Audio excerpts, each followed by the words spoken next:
All right, good morning, everyone. Thank you for coming today. Most of you are probably familiar with Bashar or channeling, but I would like a show of hands of people who are not familiar with channeling, please. Anyone? Okay, a few people. All right, well, thank you very much. I'm not going to go into a long explanation of what the channeling is right now. But the thing really just to focus on is the idea that it's just making a connection to more levels of awareness to bring through information that will be of assistance in changing lives in a positive way. When I go into the altered state and the connection is made, Bashar will come through and he'll probably speak on the subject for a little while. And then, as was pointed out, he will then ask for questions probably at different times throughout the workshop. So if there's something that he's explained that sounds like a very new concept to you and you don't quite understand what he's saying about it or would like more detail, that would be a perfect time to ask him to go into more detail so that you can really know you're coming away with a good understanding of what he's talking about. So we'll just go ahead and begin. And again, thank you, and please have a good time, because that's really what this is all for, is to have fun and learn something interesting.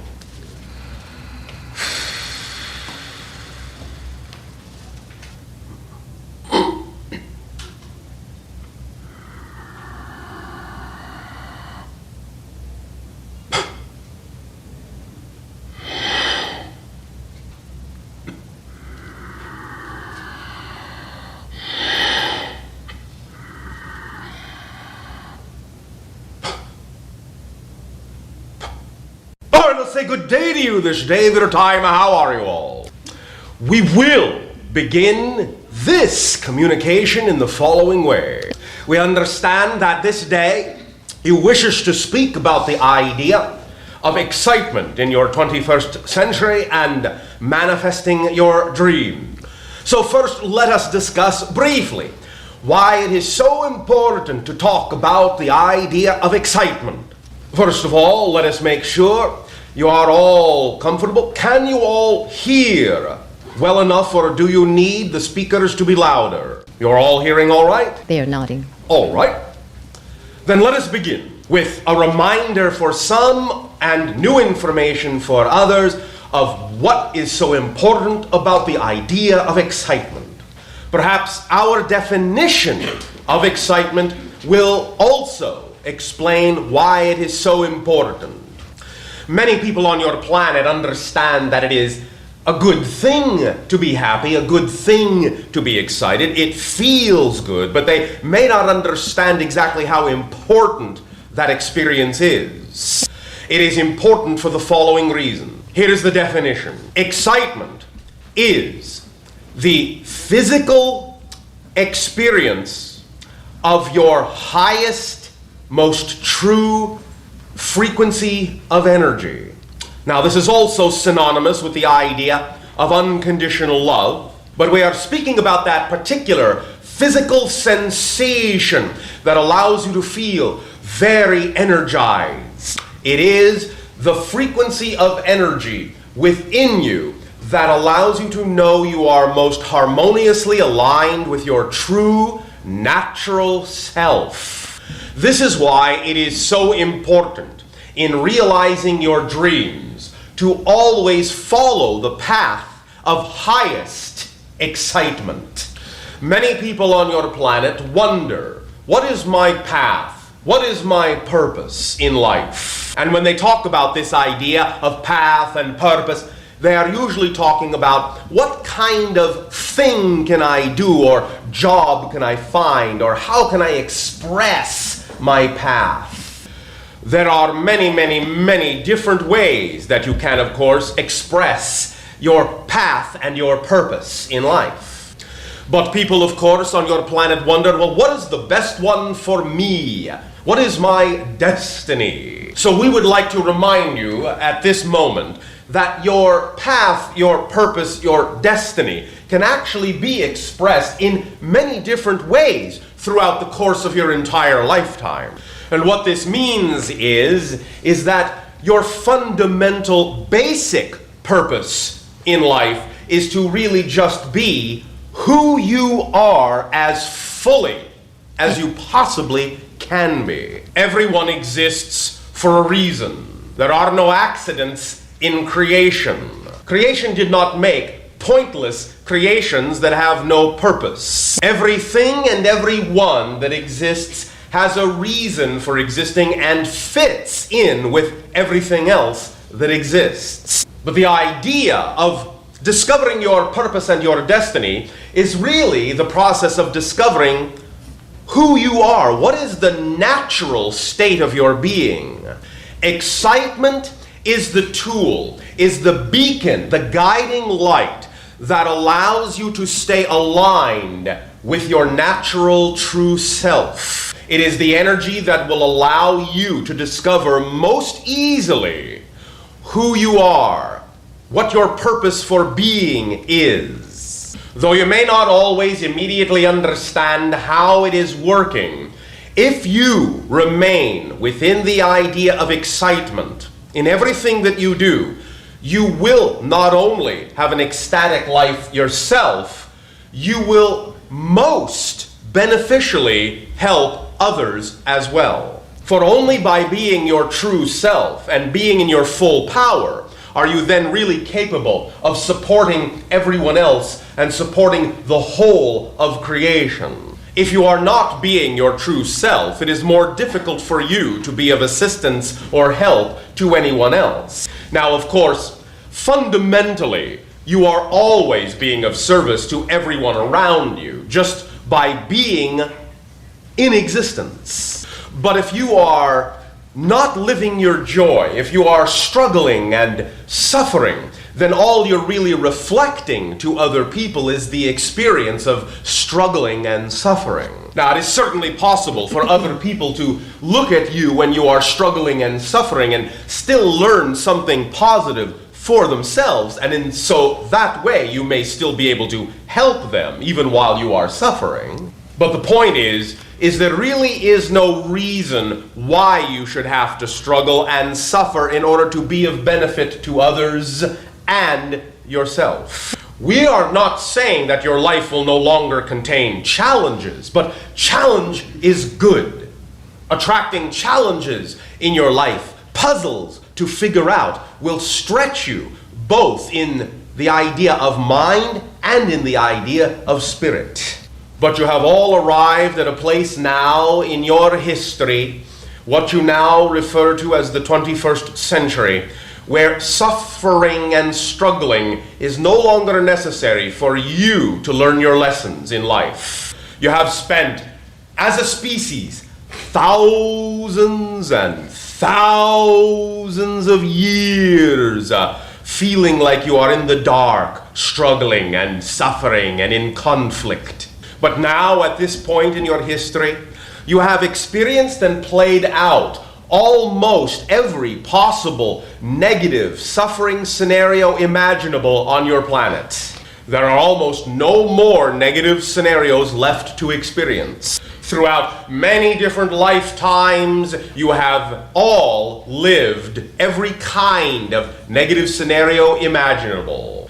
The reason that you are seeing so much accelerated conflict on your planet at this time in certain areas is because you are now attempting to bring all of that up to the surface and get it out of your system. You are doing this now faster and faster and faster, getting it all out in the open so that you can all look at what is going on in the world and finally decide, is this the way we prefer the world to be from this point forward, or do we prefer something different, something harmonious and joyful? So while there are still many people on your planet playing out the last remnants of the idea of negative scenarios, there are also now many, many more people on your planet starting to look around and say, we can do something in a different way, a new way, a joyful and creative way. But because people are coming out of old patterns, old habits, old ideas, sometimes even though they know they want to do something in a new way, they may be puzzled as to exactly how to go about it because it's such a new idea.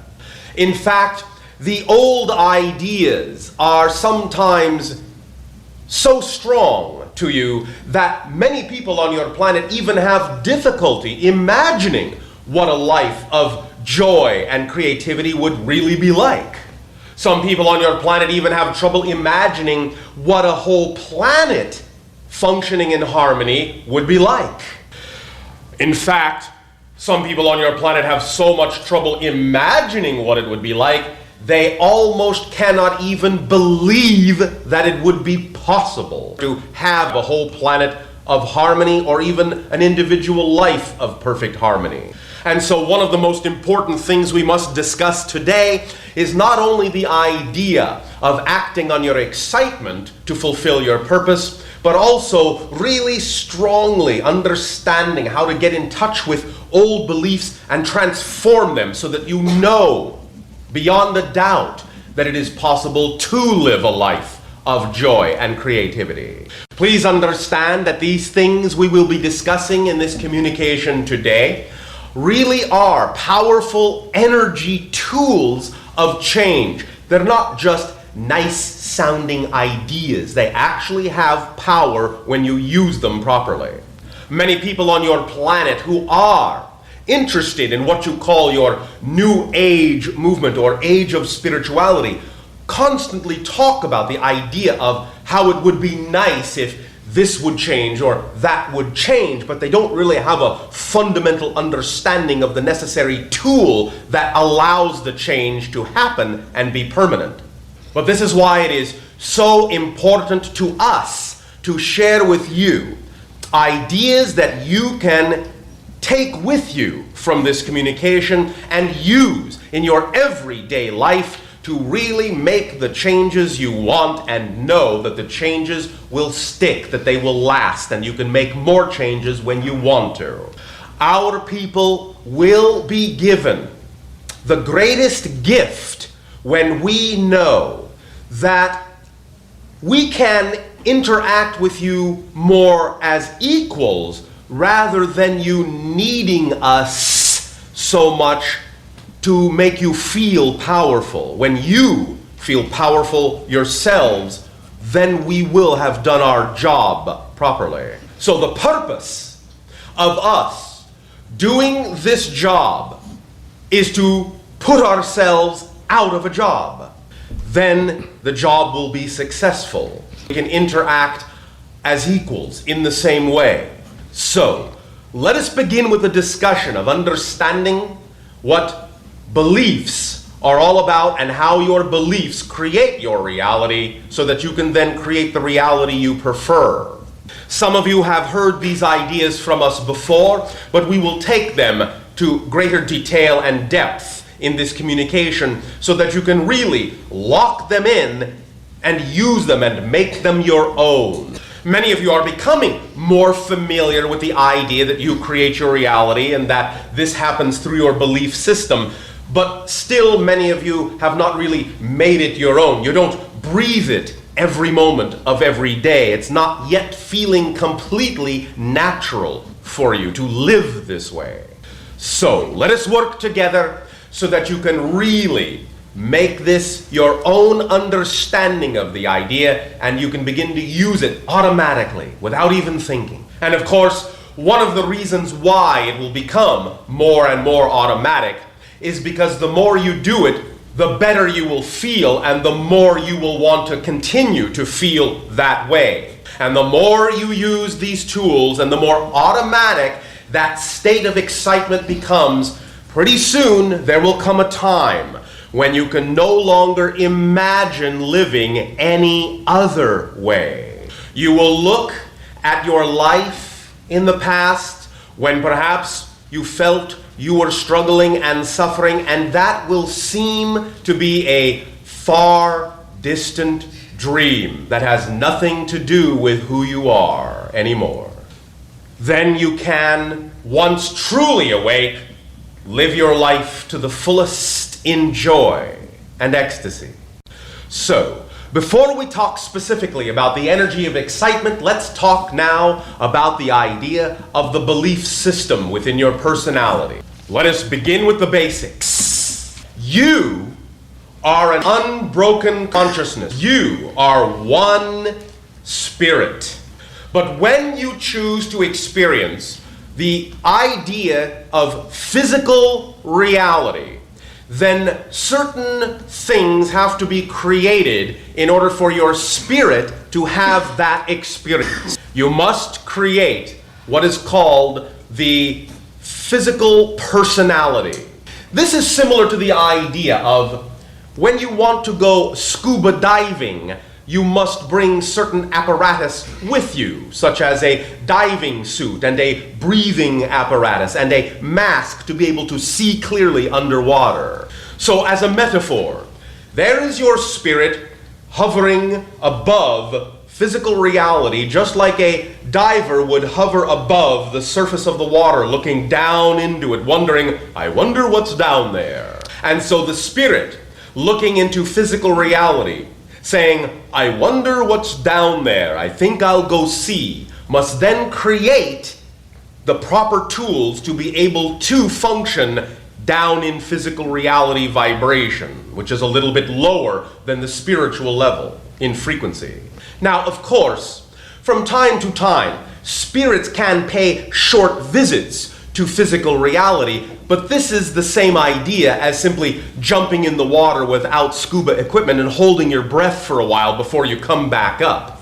But in order to really stay down there and explore for a long time, you have to have the breathing equipment, the proper equipment to be able to see and appreciate what is going on under the water or down in physical reality. And just as water is denser than air, the vibration of physical reality is, in a sense, denser or thicker than non-physical spirit reality. And just as you move more slowly in water than you do in air, things move a little bit more slowly in physical reality than they do in spirit, because the vibration is lower. The spirit must lower its frequency down into a slower vibration of time and space. And in order to explore time and space, physical reality for a long time, you must create the proper apparatus, that is the body and the personality. So then as you generate the idea of transforming into a body, you simultaneously then form, as the body grows, the concept of the structure called physical personality. And for the general theme that you know you are choosing to explore in physical reality, you will in a sense then choose generally the people that you will be with, your parents, and the general time of your birth, so that the frequency of physical reality at that moment will in a sense create an imprinting upon the body that generates a specific kind of personality. And this is the basis of the concepts that you call astrology and so forth, because what is happening is that when you physicalize, it's like crystallizing a moment in the totality of space-time, and that is like being able to read a general blueprint of the kind of personality structure you have frozen in order to explore the theme in physical life. In that sense, the personality is analogous to the idea of an ice crystal. It has a certain kind of beautiful form and structure. It has a pattern that can be understood and appreciated and read. Now, the unique thing about the personality, however, is that while it is, in a sense, frozen in one way, it is very fluid in another way. In order to explore physical reality, you must maintain the basic components of personality, which is thoughts and emotions and beliefs. But because you are never disconnected from the spirit that you have the ability to constantly rearrange the pattern of the ice crystal of your personality, to change the beliefs, the emotions, and the thoughts. So as long as you choose to remain physical, you will maintain the general framework of a personality, but you will constantly change the content of the framework. And the framework, once again, is beliefs, emotions, and thoughts and action in that sense, or behavior. The first level of the personality is beliefs. They are definitions that you are taught to believe are true about reality. It is very important how that is phrased. We are not saying that beliefs are true representations of reality. We are simply saying beliefs are what you have been taught to believe are true representations of reality. Without a belief or a definition of reality, you cannot experience physical reality. Conversely, everything that you do experience of physical reality stems from what you believe or define to be most true about physical reality. From this idea, you can clearly understand that if you want to change the experience of physical reality, what you need to do then is change the belief, change the definition you have of reality. Now, please understand that when we go into detail about how to change your definition and how to change your beliefs, we're talking about how to do this more consciously, because you're already doing this all the time. If you were not changing your beliefs and definitions all the time, you would not have an experience of time and space in physical reality. Nothing would seem to change at all. So you are really very, very rapidly, on an unconscious level, changing your definition of reality all the time in order to have a sense or an experience of continuity and motion and the change of time. And by bringing a certain aspect of this ability into more conscious awareness, it gives you more control as to exactly how to change those definitions and what kind of experience of physical reality to have. We will get to the idea more specifically of how to change definitions and beliefs in a moment. But first, let us go to the next component that creates physical personality, that is emotion. Emotion is literally energy in motion. And all emotions must come from beliefs. In other words, you have to have a belief about something before you can actually feel a certain way about that thing.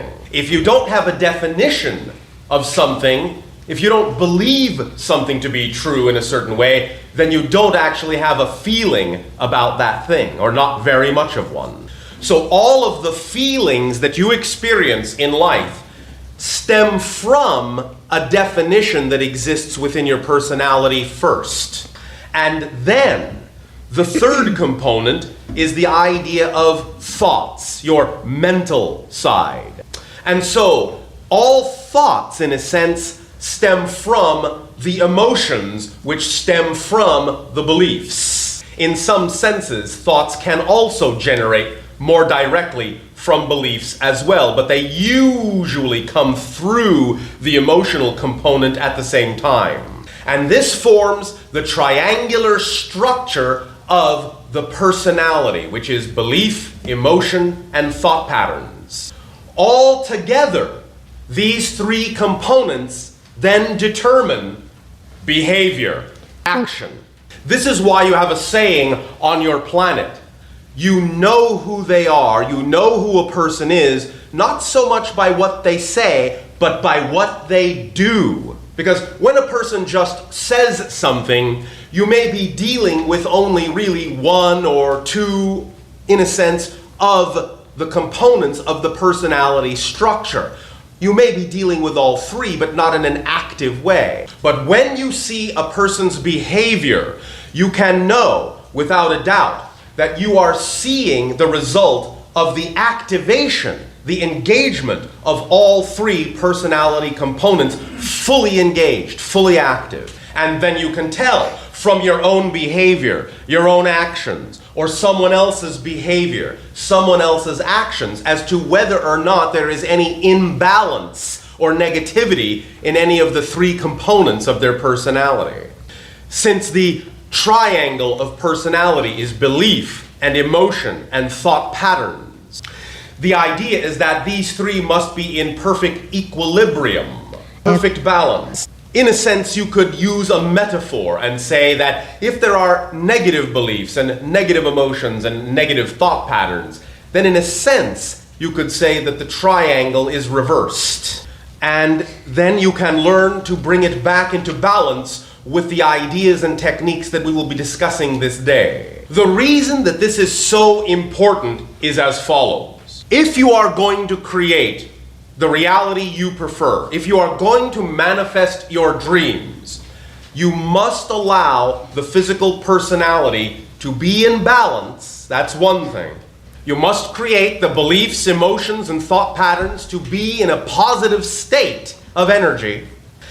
And in order for these ideas, in a sense, to stay with you, for you to be able to use them, you must be in harmony with your spirit and in harmony with creation. What this means in simple language is you must be willing and able to love yourselves fully, unconditionally, and accept the unconditional love of all that is. Because no matter how many techniques we may teach you or how many tools we may share with you, none of them will really stick very strongly or have a strong effect if you do not harmonize with yourself and creation first by staying within a state of unconditional love.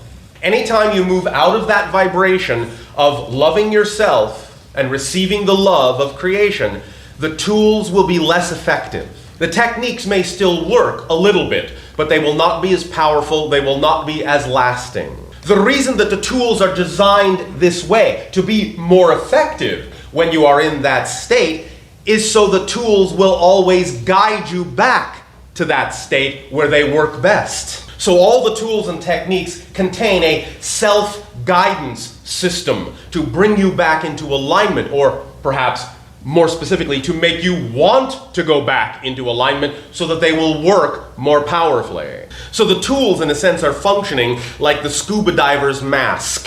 When you are out of alignment with your self-love and the love of creation, it's like taking the mask off. Suddenly everything underwater looks murky and fuzzy and indistinct. It's harder to tell what direction you're going in because you cannot see the landmarks under the water as clearly. But when you put the vibration of love back into the equation, it's like putting the mask back on, and suddenly everything is sharp and clear and your path is well defined. Now suddenly it's not just things close up you can see, now you can see the big picture. You can see and appreciate at a distance. So, when you are then using the techniques we are going to share and you find that they are not working so strongly, center yourself, get back into alignment, love yourself, receive the love of the infinite, stay in that space, and they will work just fine. When you stay in that state of love, you have a 100% guarantee from the infinite that these tools will work as advertised. The thing that is beautiful about creation is that guarantee never expires. It is forever. So then, let us go back to the idea of the first component of physical reality, the first component of the personality, the belief system. Once we have then reviewed and understand the techniques for transforming the personality components, we will then step forward toward how to use this with regard to the vibration of excitement. Once we have reviewed the personality, we will move on to the idea of excitement. Of course, excitement will be contained throughout the discussion because it is always very exciting to learn how to use a tool and see a result. So, manifesting your dreams, manifesting your excitement. Belief. Again, belief is a definition. Let's use the analogy of a house. You're going to build a house. That is your physical reality that you prefer. That's your dream. Belief is the blueprint of the house. Emotion, just to move ahead for a moment, are the builders of the house. Thought patterns are the building materials that you are using. So, you can understand that the quality, the precision of the blueprint is important. The quality of the builders is important, and the quality of the building materials is important in order to have a high quality house. So if the blueprint is not well drawn, if the builders are lazy, if the building material is rotting and falling apart, the house will not stand, it will collapse. But if the blueprints are well drawn and the builders are energetic and the building material is first class, the house will be beautiful and stand for a long time. So, again, belief, the definition of reality. This is like an equation, like a mathematical equation. This equals that. So when you have a certain belief, what you are doing is creating a certain formula for the kind of reality you say it is most likely you will experience. So let's start with some simple beliefs so I can use that as an example of what I am talking about. Here is one that is very popular on your planet. Success is difficult. That's the equation. Success equals difficulty. If you have been taught to believe that it is difficult to create success in your life, then you will constantly create patterns and situations that prove the equation. You hear mathematicians talking all the time about finding proofs for their equations. Well, that's what life is. Life, the reality you experience, is the proof of the equation you have in your belief system. This is why it is so important to understand what physical reality is in terms of reflecting your beliefs to you. Because physical reality is just a mirror reflecting to you your strongest beliefs about what you think is true. Reflecting your strongest beliefs back to you about what you believe is possible for you. This is how to use your life and the circumstances that happen in your life in a positive way to put you in touch with your belief. Physical reality is very much like, literally, a mirror. So if you are having a sad life or a sad situation, it's because it's reflecting back the sadness that you are putting out. It's just like the mirror that you look at yourself in the morning. If you see a sad expression on the face in the mirror, you don't try to touch the face in the mirror and make the reflection smile. You know you cannot change the expression in the mirror out there. You know the only way to change the expression in the mirror is to change the expression on your face first. So, because physical reality is literally a mirror, it works the same way. If you see something out there that you don't prefer, you cannot really force it to change by working outside yourself. You have to change what's inside in order to see a change outside. Because outside doesn't really exist. It's an illusion, a reflection. Just as you know, the person you see in the mirror isn't really over there. All the light is going to the mirror and bouncing back to show you the person in the mirror is really here.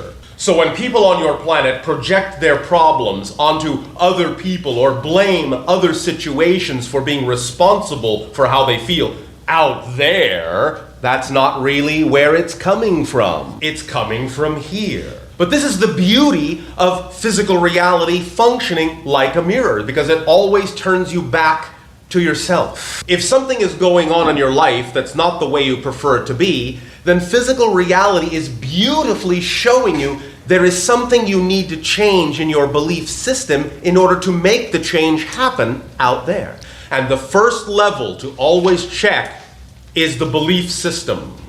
You must find the equation, how the equation is written that would create that kind of an effect in your life. The way to do this is simply by asking yourself the following question. What would I need to believe in order to experience what is going on out here in my physical life? Again, please remember, there's a difference between the idea of struggling and suffering and simply experiencing a challenge that is exciting. Challenge is positive, suffering is negative. So make sure, first of all, that you're not just referring to the idea of challenge. You will always have challenge because challenge helps you stretch and grow. But when you stay in positive belief, the challenges will also be exciting. But if you find yourself struggling and suffering as you unfold your life, then let your life reflect to you that there must be an equation within your belief system that says life must be a struggle. When you discover what the equation is, then you can move to step 2. So step 1 is finding out what the belief is, what the equation is, such as success is difficult. Now, once you have identified the equation, the belief, the definition, something very magical happened.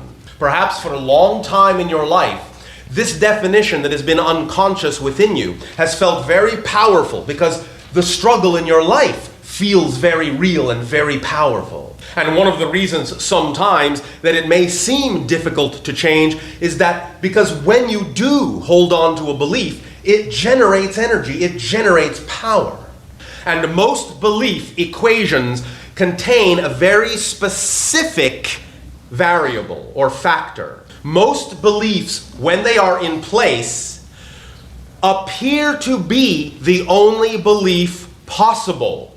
Many beliefs, when they are firmly lodged in your personality structure, make it appear as if no other belief is possible. There is only one exception to this, and that is the fundamental belief that all beliefs are equally true and equally possible. But if you don't have the belief within you that all beliefs are equally true and equally possible, then each other belief will make it seem as if no other reality is possible. And this is what makes it seem more difficult to change your belief and change your reality. It isn't more difficult, it just makes it appear more difficult. But the reason that this factor exists is so that when you do choose a belief, you'll be able to focus on that reality without worrying about slipping out of that focus. It's like an automatic mechanism, so you don't have to constantly think about holding on to that belief in order to have a certain experience. But if you understand that that's how belief is structured, then it is easier for you to change that factor, to unlock that factor and unlock from any particular belief. And the technique for unlocking from any belief is what we have just said. The first step, you must identify the belief. You must use your reality to reflect to you what belief you would have to have in order to experience that reality. But here is the thing that is powerful and magical about identifying the belief. As soon as you are aware of what the belief is, as soon as you have identified it, the belief now becomes neutral. It has no more power. You do not have to do anything extra or anything special in order to depower or turn off that old belief. Identifying it is enough to switch it off and make it neutral. So now you can understand that belief has no more power at all right at that moment when you are holding it there in your thoughts and you are aware of what it is. Any tendencies or habits that were connected to that belief have now been neutralized. If you keep doing the same thing from that point forward, it's not because it's a habit, it's because you are now choosing to do that again. Because remember, a habit is something you do that you don't know you're doing. Once you know you have the habit, you don't have it anymore. People on your planet have been taught to believe that when they discover they have a particular habit, then they think they are just at the beginning of a process that they have to figure out in order to change that habit. But it's just the opposite. The recognition that you have a habit is the end of the process. At the moment you realize you have the habit, in that moment you do not have the habit.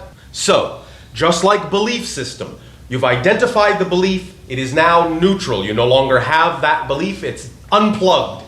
So remember this motto: identification equals neutralization. All right, so now this belief, our example, success is difficult, has now been neutralized. It's just floating there in your imagination doing nothing. So what's the next step? The next step is to create a new belief equation, to replace the old one with a new equation. So let's use a new example. The new example might be, success is effortless. If that is the equation you prefer, and you can take time testing out different ones until you find one that feels very exciting, feels just right. But once you have found it, let's say again, for example, success is effortless. Then in your imagination, see the two equations next to each other. Right now, they're both neutral. On one hand, you can see the equation, success is difficult.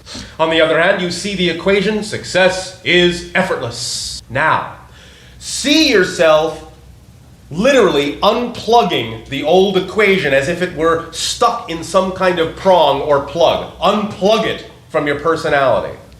Put it in your box of equations that you are no longer using. It's like replacing an old light bulb. You have unscrewed the old equation because it's burning you out. Throw it in the recycling bin to be smashed and recycled into something more positive. Take the new, clean light bulb of your fresh, new equation. Success is effortless. Screw it in to the socket. Then flip the switch on and watch it light up. It's now in place. Feel your energy begin to rise as you put more emotion and energy into the fact that you love this new equation. You become excited. Here's where excitement comes in. You become excited about the fact that you now have this new beautiful equation and you no longer have the old one. Now you know the new equation is in place, it's turned on, and it's shining brightly. The next step then is to look around at your life, and out of all the things that you are capable of doing at that moment, to pick the one that has the highest degree of excitement. Because the thing now out there that has the highest degree of excitement for you is showing you that your new belief equation is shining like a spotlight right on that thing. Because the new equation was created and energized and activated by your excitement. It now is the vibration that will link to all other excitement in your life and show you the way to go. And as soon as you have changed that belief, you will also feel the effect cascading down, reverberating through your entire personality structure. The emotions will change, the thought patterns will change, your behavior, your actions will change, all from the change of that one little negative belief. And then as you take action in that way, with the new personality structure, your life will reflect that total change to you. However, do not fall into the negative belief trap called judgment and expectation.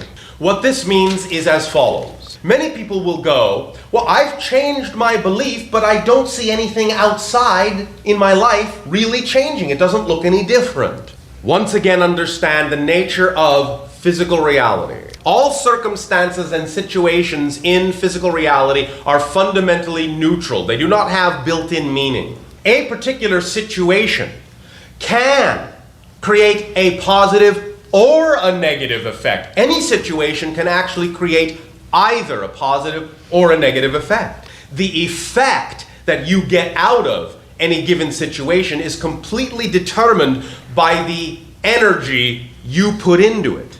If you put positive energy into it, if you understand that the situation is there for a positive reason, you will only get a positive effect from it no matter how it looks. So let us say you have come out of a situation that you were feeling a negative effect from, and then you change your belief about that circumstance and situation. And then you go back into the situation, but on the surface, nothing looks like it's changed.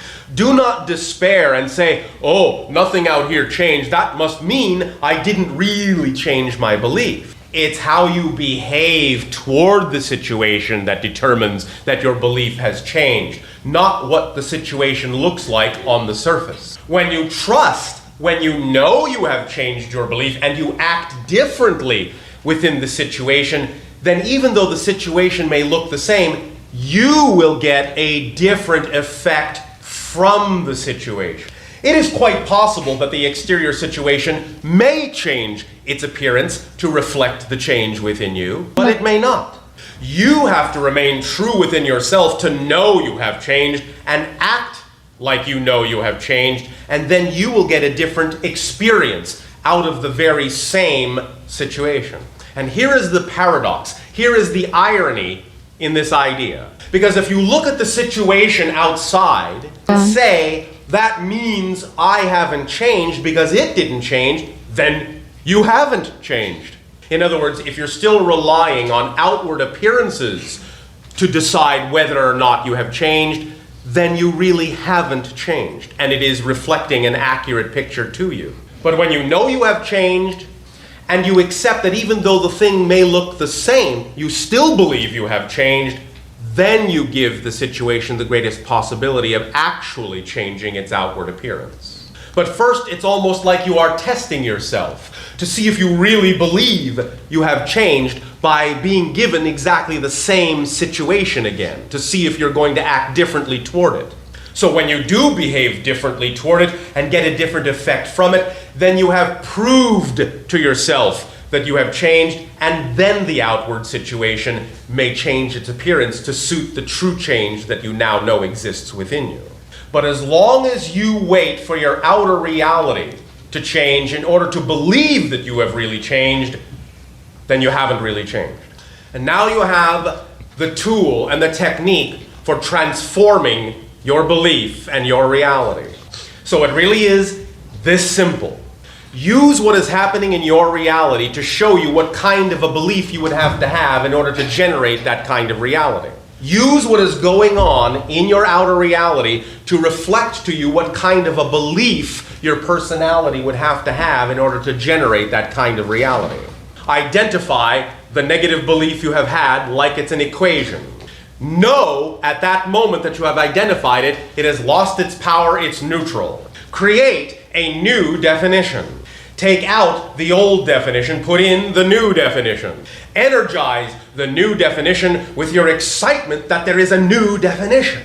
Look out into your life and see what it is that excites you the most and take action on that.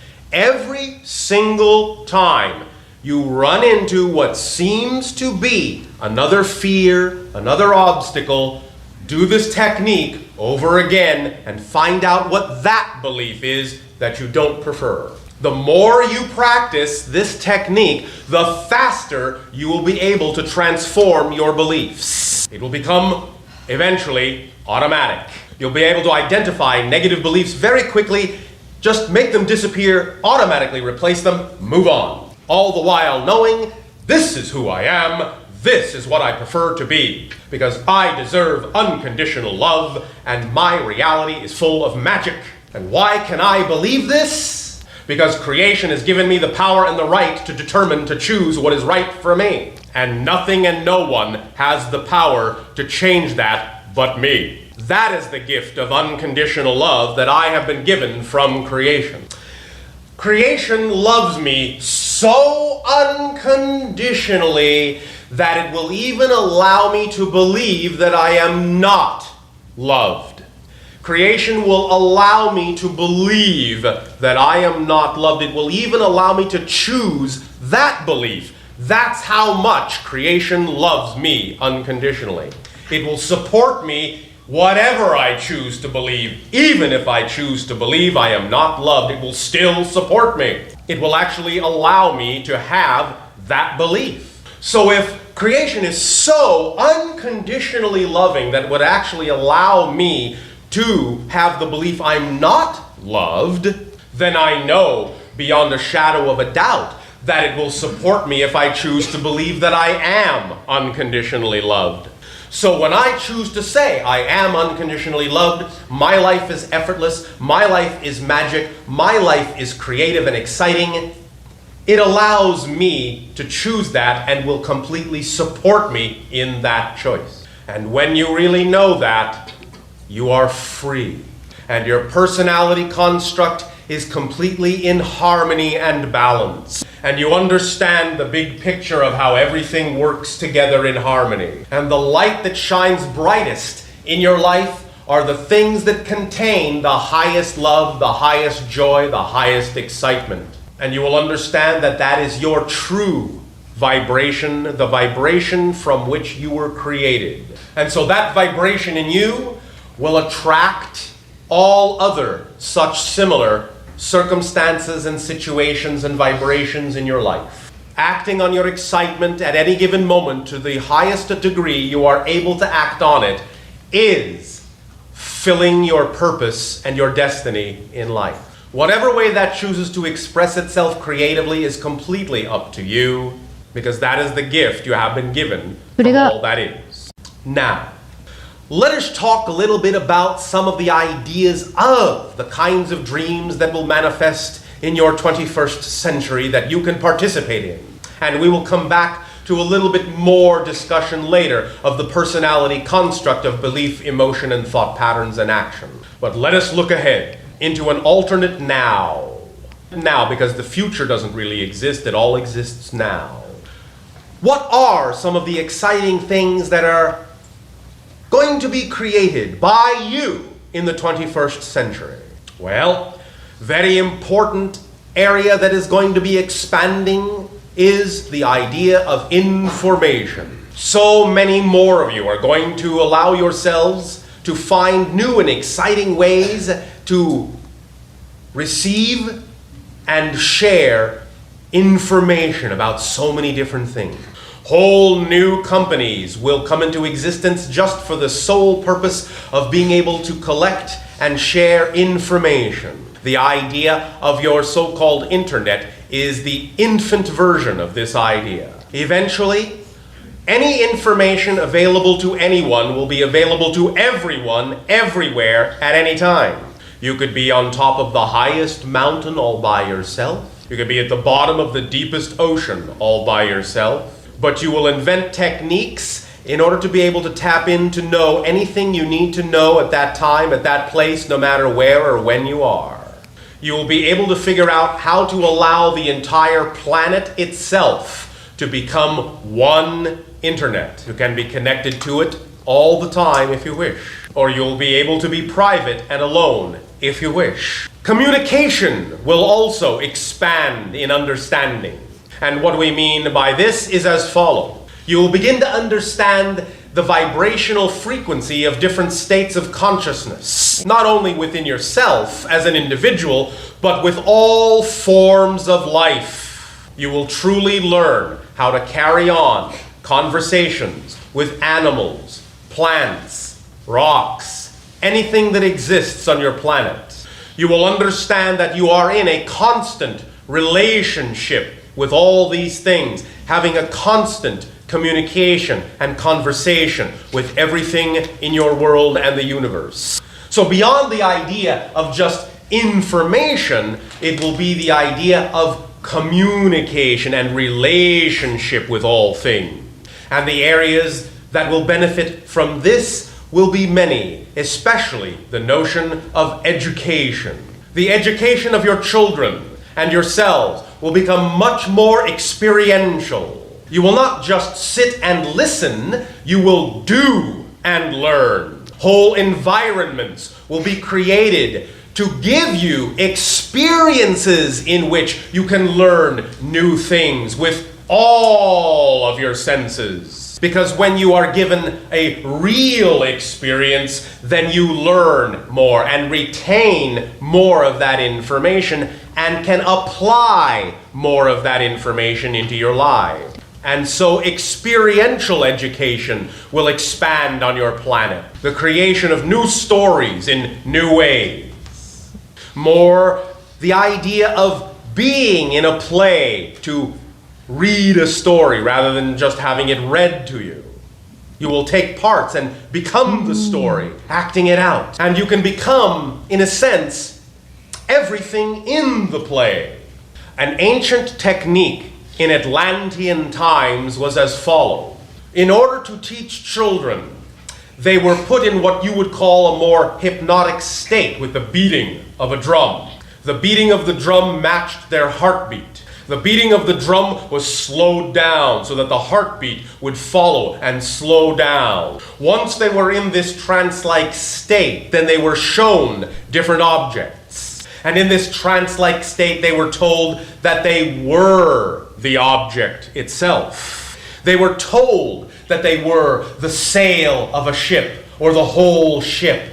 They were told that they were a specific crystal or a specific animal. They were told they were this animal and asked then to feel what is it like to be this rock or be this animal. And thus by playing this part, they would learn about this thing by actually being it and knowing everything that they needed to know about it. So by playing out the story and being the characters and being everything in the story, you will learn more about everything and everyone in the story and live it.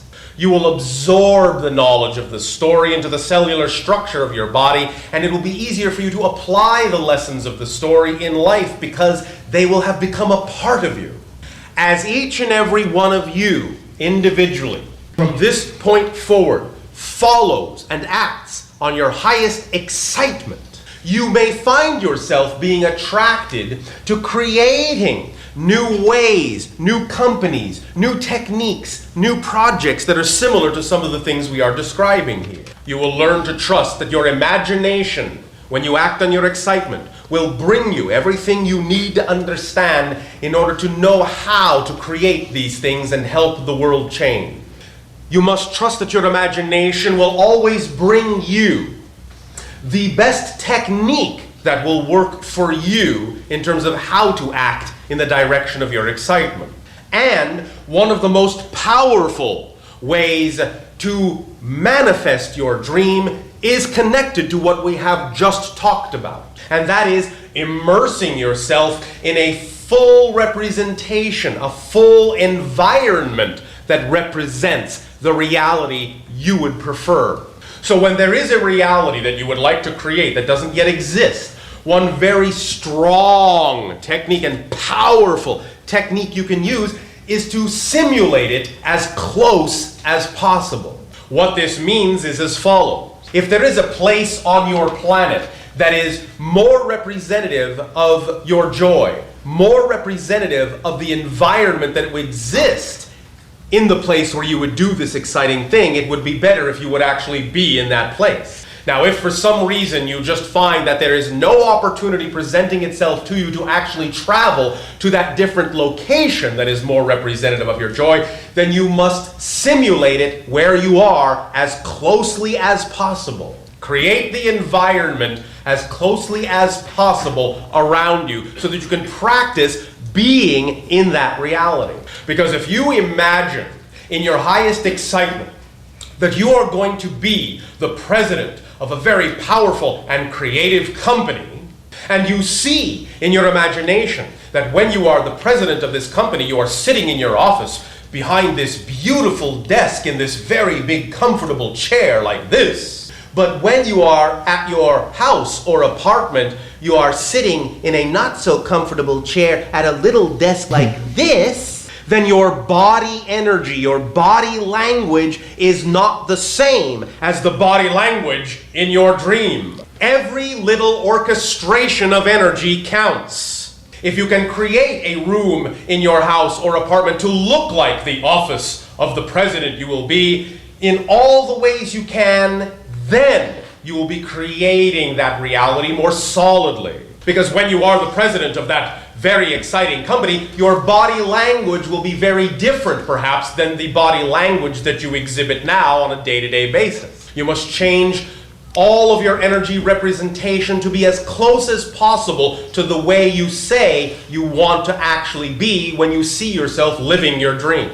And so, the idea then is that the closer you can match what you see in your imagination, the more real your body consciousness will believe it is, and the more real energy you will project out that will transform your reality. So, to use another brief example, if your dream is to become a very famous actor, beautifully delivering plays on stage, then find a stage and go on the stage and go through the motions and act out the play and see the audience before you in the seats. And the more people you can ask to help you run through the practice version, the more real it will become. If you can get people to act with you on the stage, then invite them to do so if they would find that exciting. If you can get people to be the audience watching the play and they are excited to sit in the seats and do that, then invite them to do so. Get as close as you possibly can to the end picture, the big picture. If you cannot find enough people willing to act on stage or sit in the audience with you,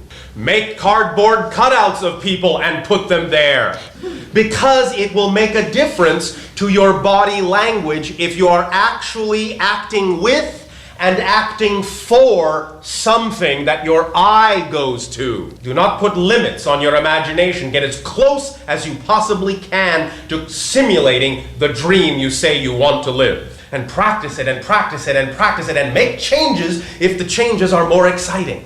That energy will radiate out into the world and attract to you all the circumstances, situations, and opportunities that will allow it to come to pass, to come into reality in the easiest possible way. But these opportunities will come in the form that represents your highest excitement. They may not appear to be connected to the dream, but if they contain the highest excitement and you have the greatest ability to act on them, that's what lets you know it is connected. So let this vibration and everything we have discussed with you in this communication sink in and become real. Feel it in your cells.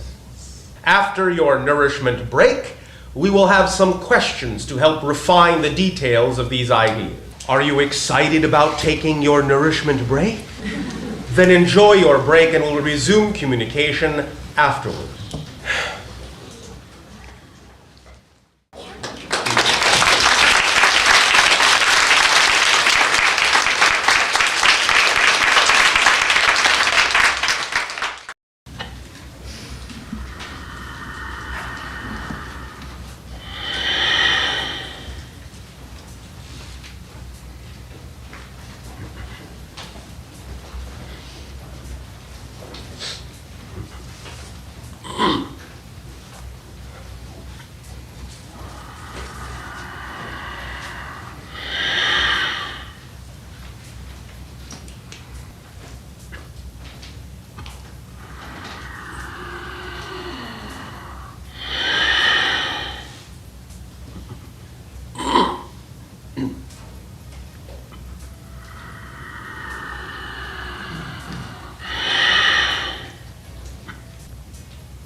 I will say, once again, we will proceed with communication.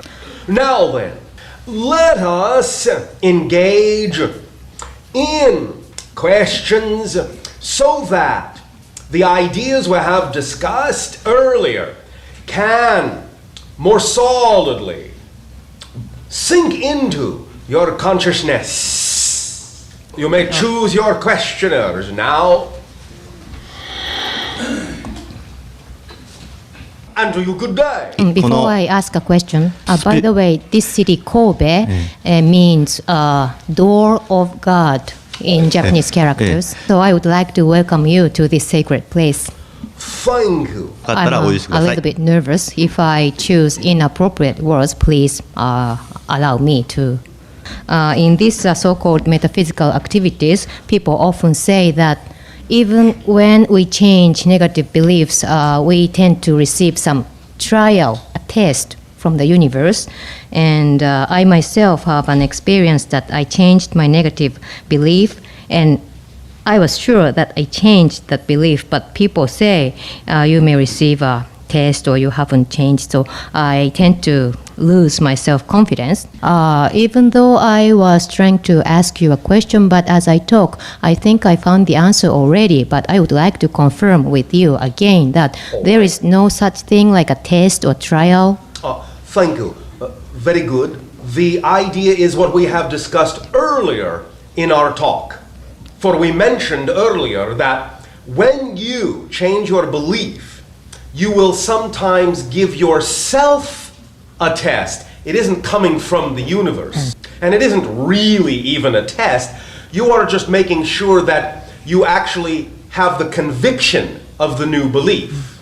And the so-called test that many people make for themselves is to then go into a similar situation than they experienced before, just to see if they act differently, to know that they really have changed. So perhaps in the spirit of the idea that you are discovering for yourself, let's not call it a test so much as an opportunity to see that you really have changed your belief. It's an opportunity to practice what you say you have changed into. But people are doing that to themselves. It's not coming from anywhere else in the universe. Is this what you pretty much figured out on your own? Not really. What did you figure out? As I listened to your lecture, communication, I came to be a certain state that there is no such thing like a test. Yes, this is what I just said. I said it's not really a test, it's an opportunity to practice what you say you now believe. Do you see the difference? Yeah, I got it. Does that then align more with what you understood? Yes. There really are no tests in that sense. You are creating your own reality, and you are giving yourself an opportunity to decide at any given moment whether you really believe you are who you say you are. That's all that's happening. Thank you for your sharing. Right.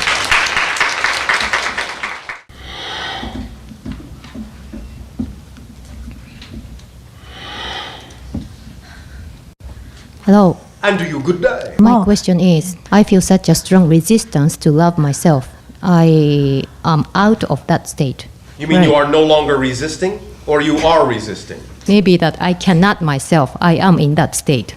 You are still resisting loving yourself. Is that what you are saying? I think so. All right. So based on what we spoke of earlier, you can understand that your resistance then must be coming from a belief or a definition equation within your personality, yeah? Yes. All right. Well, have you spent some time looking for or attempting to discover what that belief would be? When I try to take a close look at that belief, I tend to feel irritated or anger. All right. Well, then there might yet be even another belief in your way first. In other words, you might be saying, self-examination is scary and or irritating. And so with that belief doesn't even let you get to the next belief. So deal with the first belief first. Keep this technique simple. Whatever seems to be the first obstacle in your way towards understanding yourself, that's representative of a belief that you must deal with first. So find out what definition you would have to believe in order for it to be irritating to look at your other beliefs. It could be many things. Maybe you are afraid to look at all the other beliefs because maybe you are afraid you'll find so many negative beliefs that you will think you are not a good person. So maybe you have a belief that makes you even afraid to look. But again, all of these things are just definitions. They're not true in and of themselves. They're only true as long as you believe in them. So can you get in touch with what kind of a belief you would have to have in order to be irritated by the fact that you are trying to look for your other beliefs? What first comes up? I hate myself. Oh, all right. Hate yourself. Why do you hate yourself? No. What belief do you have about yourself that makes you feel the emotion of hate? Because remember, emotion comes from belief. You are providing a very beautiful example for everyone else in this communication because you are showing how you can use your emotions also and trace them back to find beliefs. So thank you for your willingness to be this example. Nothing goes to waste. Everything serves a positive purpose if you want it to. So together we will even turn your self-hatred into a positive lesson for you and everyone. So let's ask now, what would you have to believe is true about yourself in order for you to feel hate for yourself? So you would say, for example, I hate myself because I believe I am what? Let's find the equation. So finish that equation. I hate myself because I believe I am what? Useless. All right. I hate myself because I believe I am useless. Say the whole equation out loud, the whole sentence. I hate myself because I believe I am useless. Say the whole thing. Say it proudly. I hate myself because I believe I am useless. She said it. Oh, all right. Very good. Well done. How did it feel saying it that way? Oh, it's not a big deal. Yes. When you say it that way, with that kind of energy, you are learning to transform negative energy into positive energy. You are understanding the belief is not real. It's just a game you're playing with yourself. And paradoxically, we have just proven together you're obviously not useless because you just served as a beautiful example for how to change that idea. So even while saying a negative sentence and saying it in a positive way, you have automatically erased that belief, neutralized it. Do that with all your negative beliefs in that way, and you will laugh yourself to a higher vibration. And as soon as you do it more and more that way, you'll begin to realize you don't really hate yourself anymore.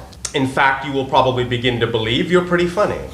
And you will learn to love even the things that make you feel hate, because you know you can transform them in positive ways. Does all of this help you? Thank you very much. Oh, thank you.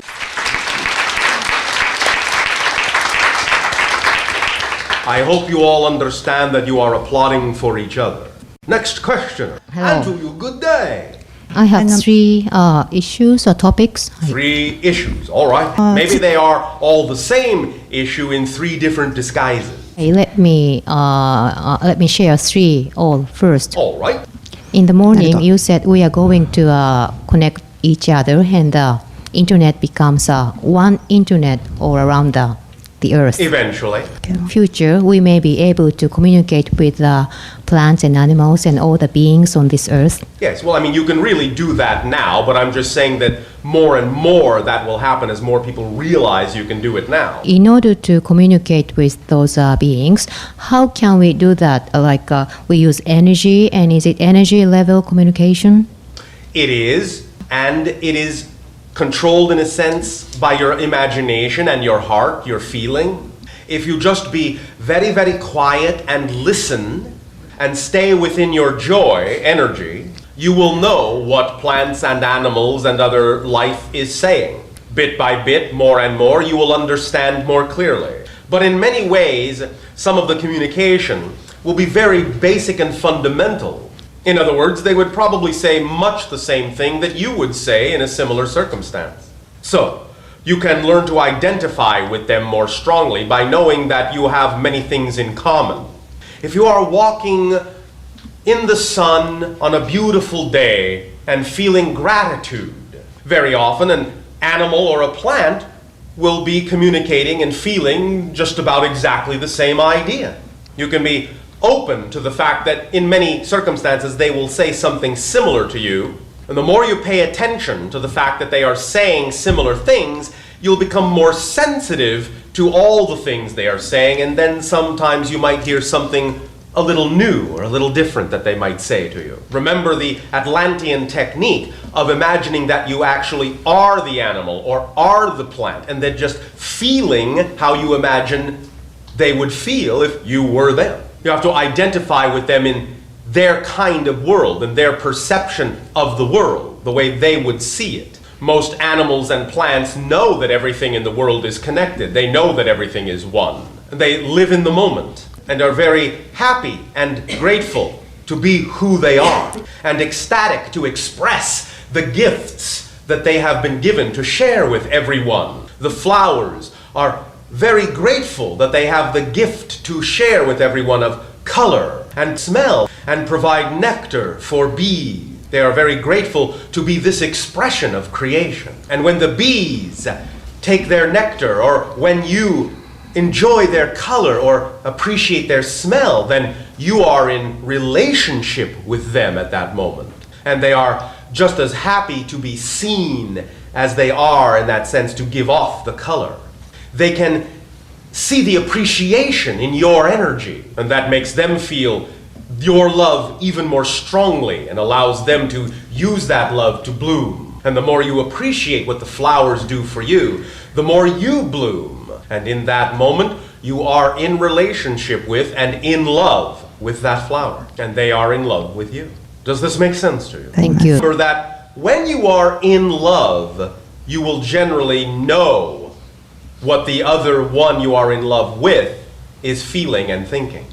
You create a mutual telepathic state of similar vibration. And when you identify strongly and have the same vibration, then you have the same feelings and thoughts at the same time. So telepathy is not really just reading someone else's mind, it's being so much like them for a moment that you have the same thoughts and feelings at the same time. You know what they are thinking and feeling. The more you are in love with yourself, the more you are in love with everything in life, the more you will know everything in life and they will know you. You do not need to feel silly that other people will look at you and think, oh, look at her talking to those flowers. What's wrong with her? She's crazy. They don't know what they're missing. Does that help you? Yes, my understanding of what you said this morning is once we achieve a global level, one network or one communication, Yes. then we may go beyond universal level communication. Yes, you will be able to tap into many different dimensions of consciousness and spirit and learn many different kinds of things. There will come a time on your planet where communication between what you call the living and the dead will be very normal, taken for granted. You will do it all the time. Communication between the living and the dead will take place all the time. The barrier between physical life and spirit life, those who have died, you will not, in a sense, feel like you have lost them. You'll communicate with them all the time. They are in spirit. Just don't let them make you call collect. You know I am joking, yeah? Does that answer your question? Thank you. Thank you. Another topic, education. Education. You said education will become more experiential. Yes. When you say experiential, are we to experience vibrations? I mean literally. You will experience vibrations, yes, but in other words, to use an example, let us say you want to learn about the idea of a sailing ship. You will not just sit in a class and have someone teach you all the things about sailing ships. You will go on a sailing ship. You will take a sail. Do you understand what we mean? Okay, yes. My last question. When I allow myself feeling excited, then the similar vibration objects or circumstances will attract to me. Yes, like vibration to like vibration, yes. It's all physics, that's how it works. Does that help you? Yes, I wanted to ask that, and you answered already. Yes, thank you. I really got that point. All right. You answered my question Fine. already. For another question.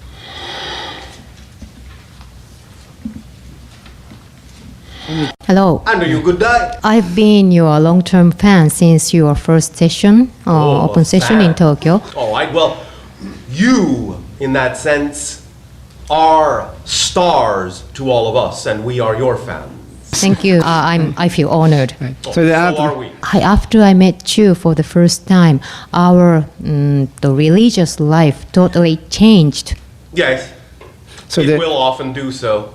I read 3 books already many times, and there are underlines with red color and any colors. All right, very and it's creative, very artistic.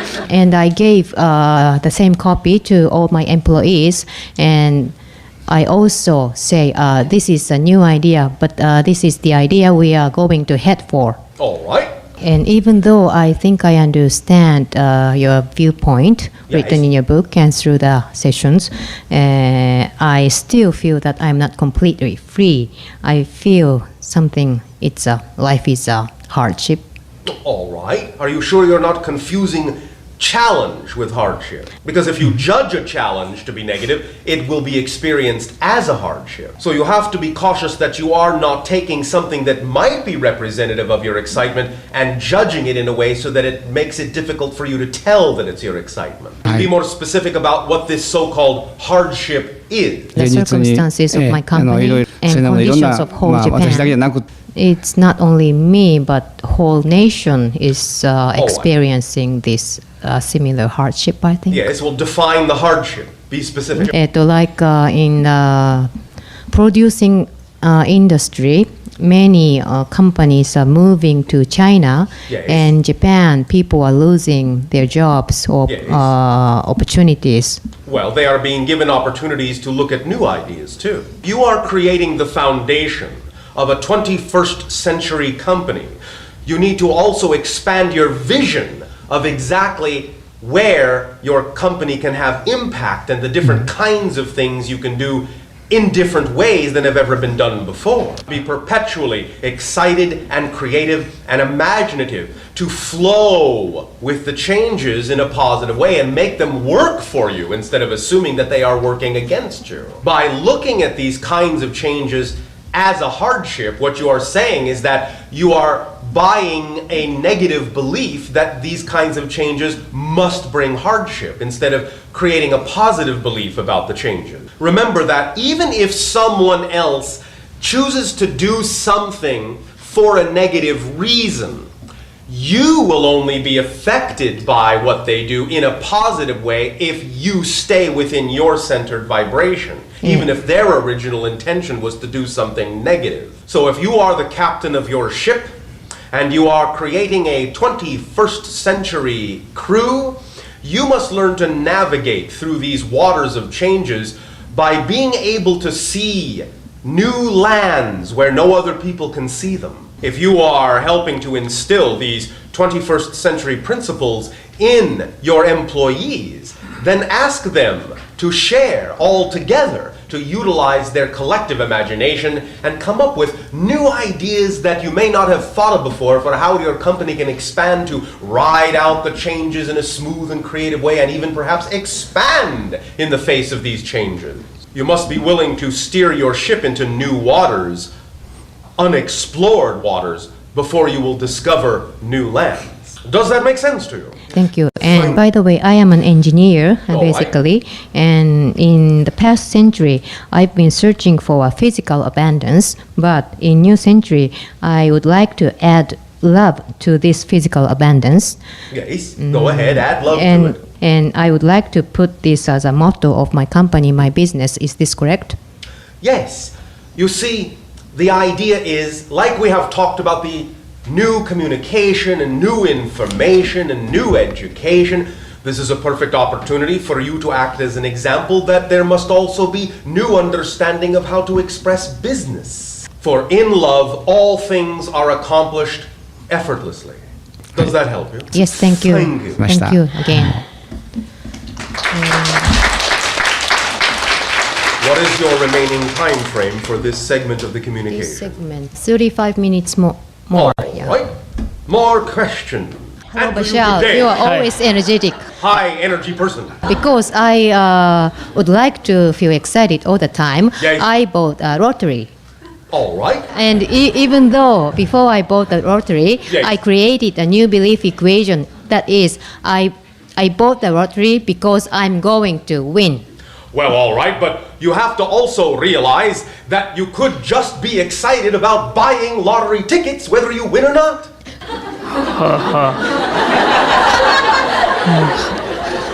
Well, I see. Yeah. But the idea is to look at the concept holistically. If you stay within the energy of knowing you are abundant and act on the thing that excites you the most at any given moment without expectation that it must come to pass in a certain way, then all the different ways that abundance can come to you will come.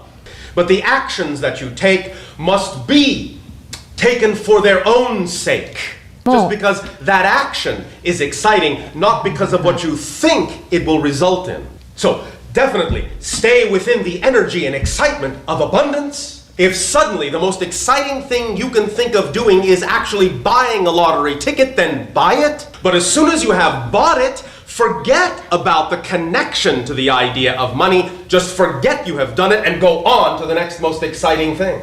Because then you leave the door open for abundance to come to you in the easiest way possible, because you never know. Buying the lottery ticket may not be the actual easiest way that abundance could come to you. But by buying the lottery ticket, if it is done from a state of excitement, then you are showing that you have faith in the idea of abundance, but you're not putting out an expectation that it must absolutely come in that way, because maybe it will come in another way. It is also important to remember that the definition of abundance is that which allows you to do what you need to do when you need to do it. Sometimes you may not need money to do a certain thing. Money is all well and good on your planet, but it's not the only form of abundance.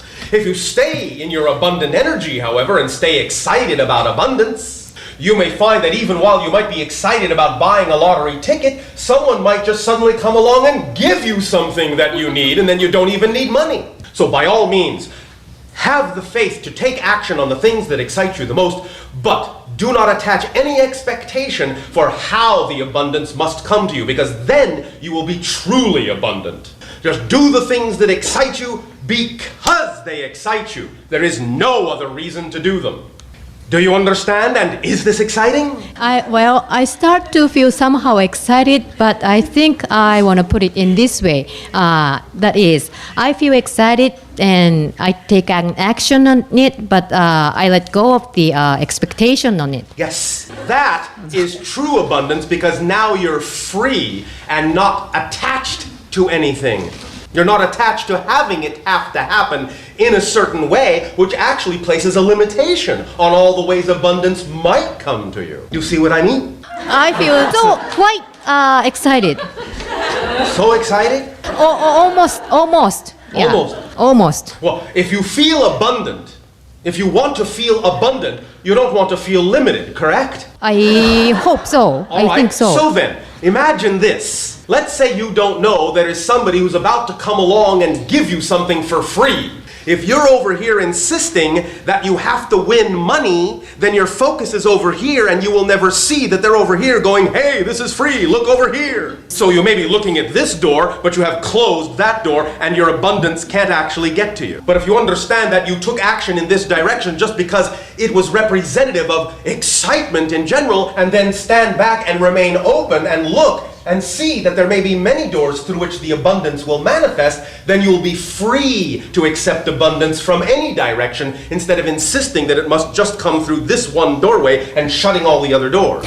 Isn't it more exciting and more free to feel that when you take action on your excitement, that abundance could come at you from any direction, even ones that would surprise you completely? I'll open all of my doors. Yes, open all the doors. I am not saying that you cannot win the lottery. However, I am saying that you actually have a better chance, better odds of winning the lottery when you don't insist that that is how your abundance is going to come to you. Because your life already works perfectly, and if you allow it to show you where your abundance can come from, it will bring you abundance in all possible forms. Does that make some sense to you? Yes, it is. Thank you. Thank you. How exciting. Now you have an abundance of understanding. Next question. Nice to meet and you. Good day. I think to a certain level, I've been achieving that I allow myself to do whatever I want to do. But when I think about myself, is it okay that I'm doing this, or is it okay to trust myself? Some insecurity comes in. What is your insecurity? What are you worried will happen if you are living your excitement? Do you have a belief that you are being selfish? By the way, my work is to have communication with people, and after I have that form of communication, I start to doubt that did I give the best thing, or did I give the useful thing to the person? All you have to do is ask yourself the following question after every such communication. Did I do the best I could at the moment? If the answer is yes, forget about it and go on to something else. If the answer is no, I did not do the best I could have done, use it as a reflection and a lesson for how you can do your best the next time. Then forget about it and go on to something else. It's as simple as that. Unless, of course, you would prefer it to be more complicated. No, I don't want to. Oh, all right, then. I guarantee it is that simple if you're willing to allow it to be that simple. Because you are basically a good person at heart, yes. All you have to do is say, did I do my best? Yes, I did the best I could. It doesn't mean I won't learn more. It doesn't mean I won't do it differently next time, but right now I did the best I could. If at any given moment you are doing the best you can to be the best you that you can be, you have done your job. Relax, do something else. Will that work for you? Yes, thank you. Thank you. One more question. Oh, all right. One more question. By the way, I have 4 children. A fortune read? No, she has 4 children. Oh, 4 children. All right. Yes, 4 children. I myself, I am interested in metaphysical way of life. Yes. And I apply to my children, but my children have their own friends and friends' parents. Yes. And when I meet them, I feel that their way of thinking or way of life is different from mine. Well, yes, and I so- wonder how to cope with them. How to cope with them? Right. I will tell you exactly how to cope with them. Did you not say that you were interested in metaphysical way of life? I am very Well, much. metaphysical way of life means that you understand it is important to allow others to believe how they want to believe. Spiritual way of life is understanding that all ways of life are equal. They are just different, that's all. You must respect that they believe they are doing what works best for them, just as you want them to allow you to do what works best for you. So you can respect that what they are doing works beautifully for them, and you can appreciate the beauty of what works for them, even though you also understand that something different works for you. Does that make some sense? Yes, very I much. will also bet that your 4 children give you lots of practice at communication. Who gives practice? Her 4 children. Oh, Give 4 her a children. lot of ああ、 practice それ at から、communication. Yeah, that's right. Does that Thank you help you? very much. Thank you.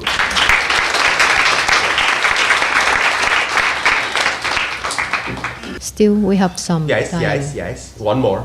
My name is Mieko, and I am a musician, or I'm involved with musical activities. Oh, all right. Hello. Good day. I once in a while I perform in front of people, and when I perform, even though I feel excited, I feel nervous too. And when I am nervous, I tend to make mistakes. So I don't want to play the tape that I performed, even though I tried. I know that I paid my best efforts and performed, but as I grow older, the habit is hard to change. So I wonder how I can change this habit. I All tend to right. criticize myself. All right. Again, please remember, habits are not hard to change. That's a belief. Once you recognize you have a habit, you don't have it anymore. If you keep on doing the same thing, it's because you believe you must continue to do the same thing for some reason. You say you are excited about playing your music, and that may be so. But obviously in energy, many times you have a greater fear that somehow you are going to be found lacking. And what that simply means is that you are judging yourself as somehow being lacking something. Right. What do you believe you are missing? Are you judging yourself by comparing yourself to other people and thinking I'm not as good as them? Well, いや Is that where よ it くわ comes からない from, or does it come from someplace else? In what way do you believe you are not? I have a 不安 fear that Yes, people may call me a failure. a failure. All right, I understand. But let me ask you a question. May I ask you a question? Yes, Oh, thank please. you. Now, what instrument do you play? Piano. All right. You know that the piano has many keys, yes? Yes. All right, well, is there a piece that you play that uses every key on the piano? I don't think so. All right. So no particular piece makes you need to use every single key? No Pia- composition needs to have every single key touched at some point in the composition? Right. All right, well, let us imagine you are going to do different compositions in one concert. Let us assume that over the course of this concert, with these different pieces you will play, eventually you will touch every single one of the keys on the piano keyboard. Are you with me so far? Yes. All right. Now, I am going to tell you, you're going to go out there and you're going to perform this concert. And I'm going to tell you, just before you go out on stage to begin your first piece, that one of the keys on the piano doesn't work. would you want to use that piano, or would you rather have another piano that works? The latter one. Oh, all right. Well, why? Why would you choose the latter piano instead of the piano with one key that makes no sound? As my performance goes on, and if I happen to need that key, Yes. I cannot perform the tune in a correct way. You would not be able to perform in the right way. The whole piece somehow would not be able to be complete because that one key is missing, yes? Right. Yes? Then why are you taking yourself off the keyboard of life?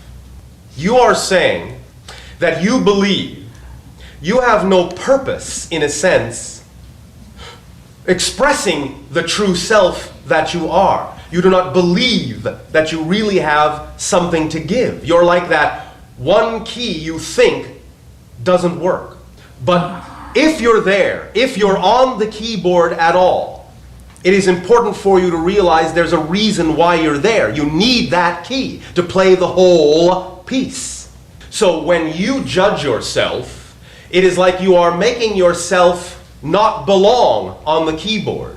And you are saying then that the whole piece cannot be played. All the other people are deprived of your beautiful note because you are judging yourself as not belonging or not working on the keyboard. Every note is unique. Your expression of music is a unique gift. If somehow you judge that you are not worthy to express your musical gift, then you are depriving others of that one beautiful note that would complete the whole piece. You have to trust that the way you choose to express yourself is perfect for what it needs to be to allow the whole song to be complete. Do you understand the analogy?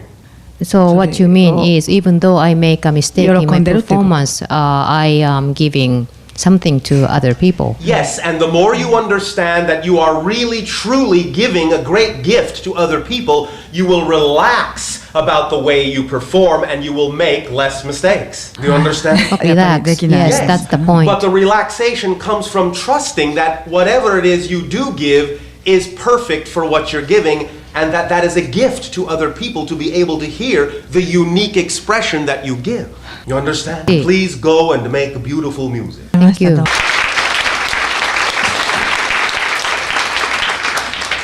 Perhaps this would be a perfect time for you to all enjoy a short break. We will resume communication after your break. Thank you.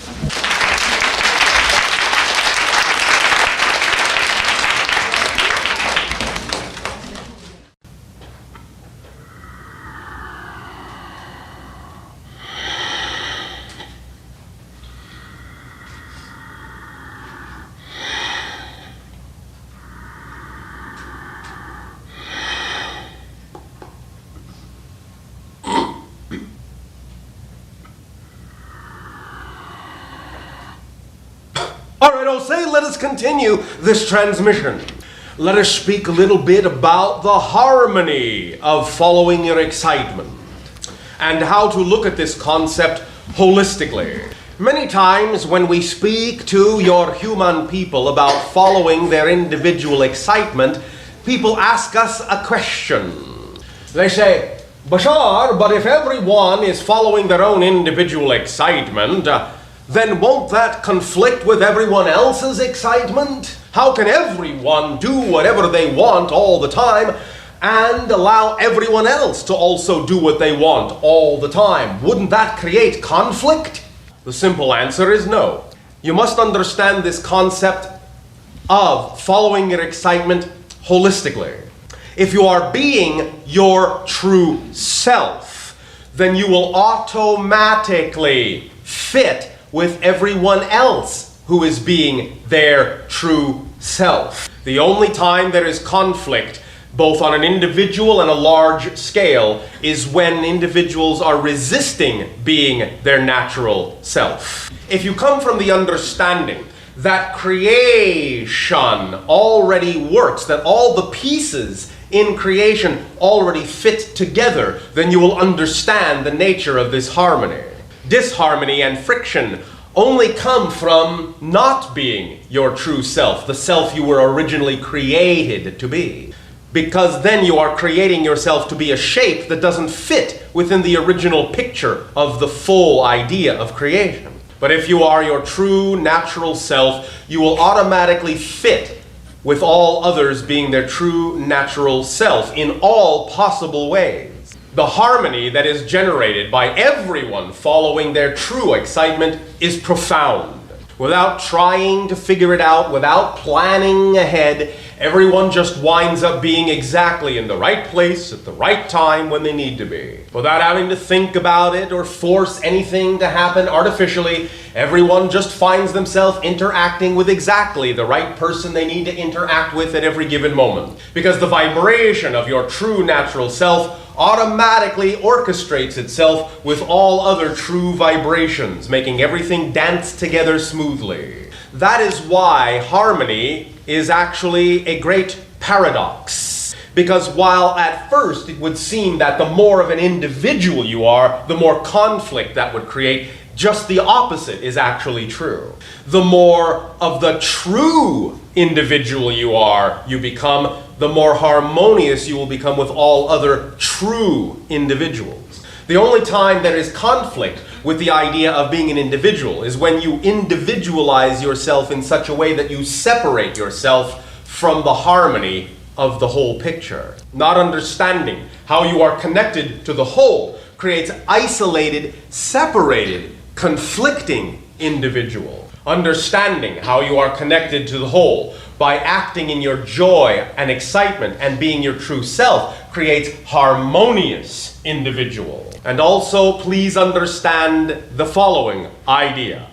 Segregation and separation and disconnection, in that sense, creates more and more and more negative energy and more separation. Positive energy, harmony, creates more and more integration.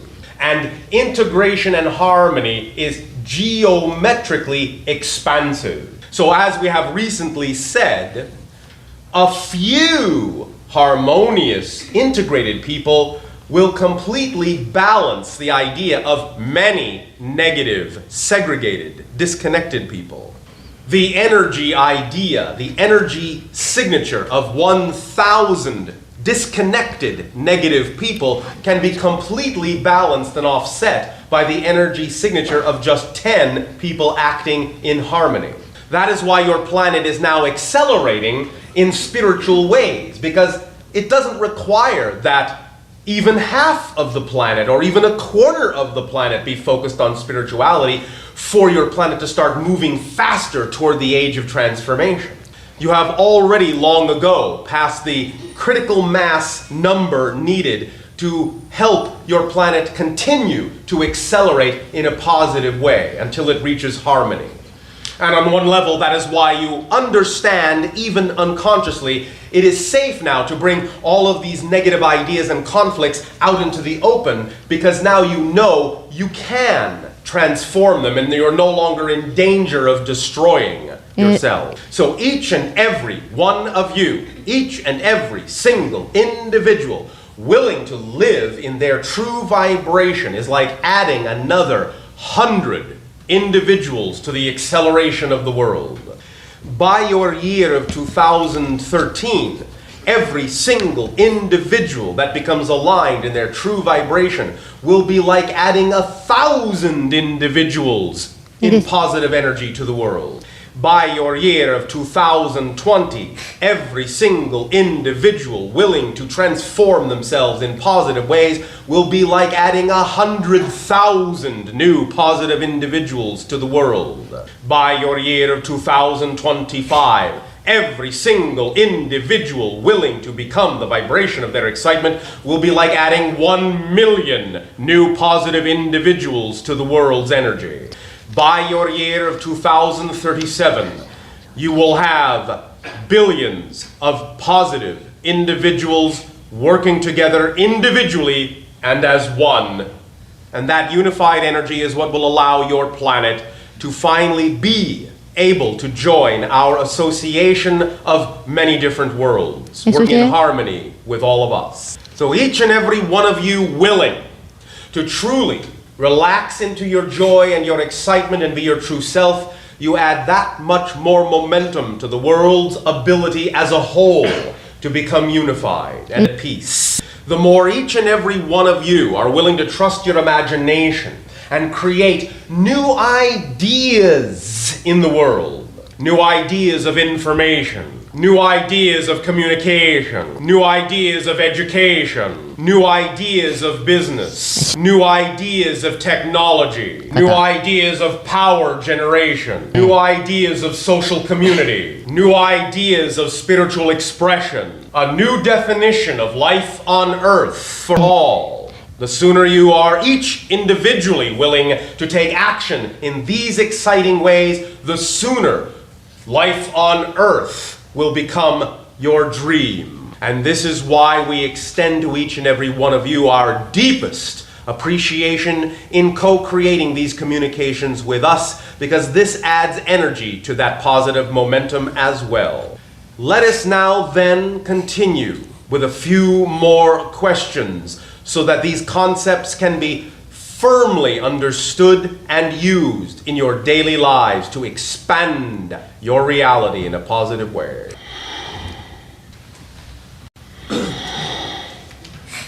Andrew, good day. I would like to ask you how to make my dream come true. Did we not already discuss much of these techniques? Yes, that's right. Well, all right. Is there some specific aspect of this you feel you need a little more clarity on? By the way, I'm teaching English to children at my home. Yes. And today, because I am a teacher of English, I expected to understand your English more. But to my standard, I got sort of disappointed that I didn't get your English so much. All right. Well, please understand, I am not speaking English. I am not speaking at all. I am only sending thoughts that are being translated through the channel's brain into the language the channel understands. However, because in the channel's mind, I am what you would call an alien or foreign in energy, then the translation into the channel's language sometimes comes out with an unusual accent. So we apologize if there are translation problems with the device. We trust that we will be able to assist you in understanding more clearly. So please let us know what you feel you are unclear about. Let me put it aside. English problem, put it aside. All right.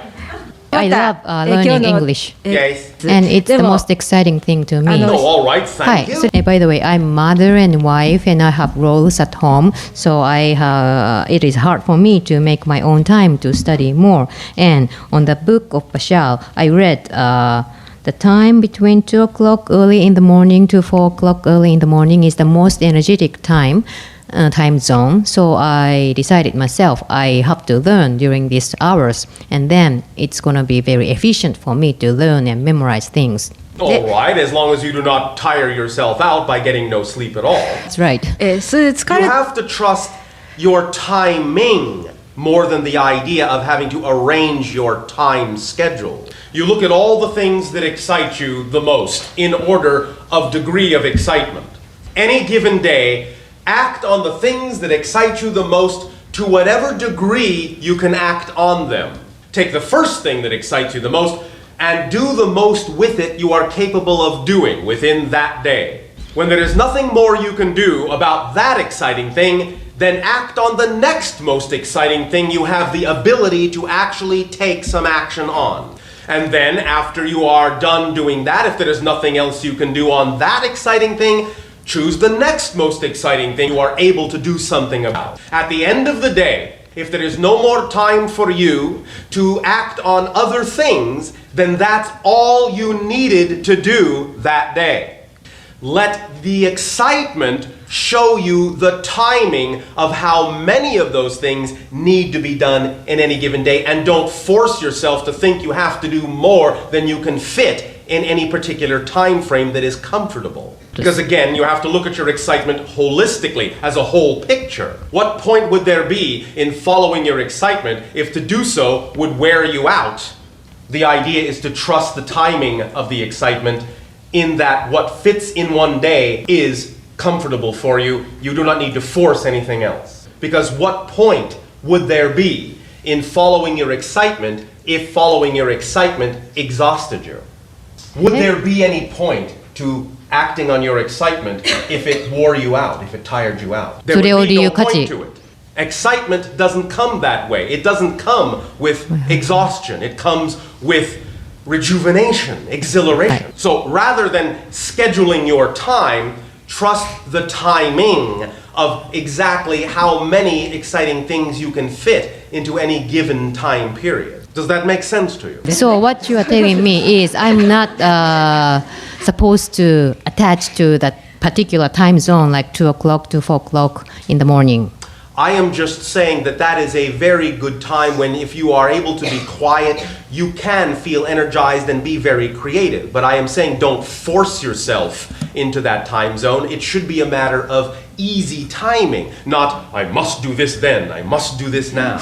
Many people on your planet force themselves into artificial schedules that have nothing to do with their natural rhythm. In other words, more people, when they follow a natural rhythm, might automatically find themselves more naturally sleeping during the afternoon and being awake early in the morning. So what we are saying is that when you find your natural rhythm, then everything that really needs to get done in the course of a day will be done in the right timing and at the appropriate time to fit your natural rhythm. Does that make some sense to you now? Yes, sorry taking so long, but I would like to You ask mean, one more. sorry taking so much time? Well, again, this is about time. My understanding is if I am living my life with full excitement, Yes. I don't need to sleep so long. Is it correct? That is also true. But again, it's not something you'd have to force yourself to do. You'll just naturally feel awake. You will just sleep when you're tired and you'll be awake when you're not. That's all there is to it. So yes, more and more individuals, as your species evolves, when they follow their highest joy, will generally find they don't sleep as much as they used to. That is generally true. One of the reasons that many people on your planet now must sleep the amount of time that they do is because it is important for them to connect to their dream reality. But when you manifest your dream energy on Earth, when you are living your dream, then you will not need to sleep so much in order to connect to your dream energy because it will be all around you. But while you are following your excitement, if suddenly you simply find that you are tired and it is natural for you to go to sleep, please don't force yourself to stay awake or think that there's something wrong with you. Everyone will be somewhat different for a while, and you must simply allow yourself to trust that your excitement will help you understand your natural rhythm and timing. Does that help? Yes, thank you very much. Thank you. ありがとうございま Pleasant す。 dreams to you.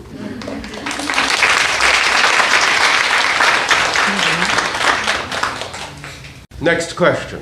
Hello. Andrew, good day. My question is about interpersonal relationship. By the way, there is a guy that I would like to be close to, Yes. but when we actually go out together, we often have conflicts. Yes. So I think my equation about this relationship is when I go out or I am together with him, I cannot get along. And I would like to change this equation, this belief. How can I rephrase it into a positive thought? All right, thank you. Do you have any particular expectations of what you need him to be? That is a yes? Yes. What do you expect he needs to be? Are No. you saying you need him to change into something you would prefer him to be rather than allowing him to be who he is? Is that what you're saying? I hope so. Why do you hope this? For example, I share something with him, Yes. expecting him to comfort me, but he, instead of comforting me, scolds me in a way. Yes. So why are you looking for that kind of comfort from him? I should feel comfortable when he comforts me. Why do you need him to comfort you is what I'm asking you. Why are you looking for someone else to comfort you? Are you unable to comfort yourself? Now I know that I wanted somebody to comfort me. Why? Why do they need to comfort you? Why do you need to be comforted? Maybe because I want to believe he's special. No, you want to believe you're special. You want him to prove to you that you're special because you don't believe you are. That's right. Yes. That's right. And so he will get angry with you because all you're actually saying to him is, I am nothing. Please tell me I am something. But I am nothing. But please tell me I am something. So what you are saying is that you're only in the relationship for the purpose of making yourself feel better. It's not really about supporting each other. That's true. Yes, Now I very see. good. それ Thank が you for 分かっ opening て。 your eyes.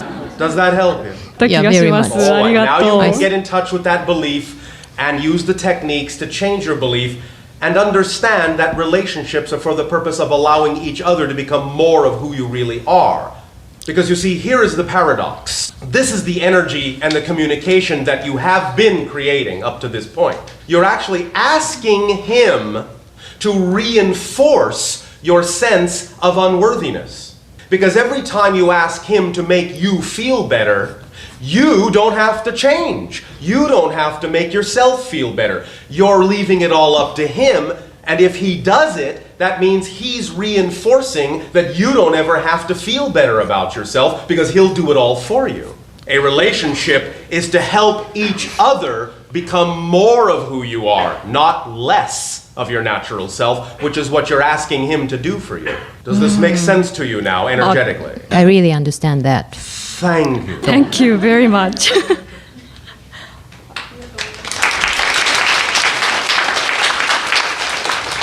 Next questioner.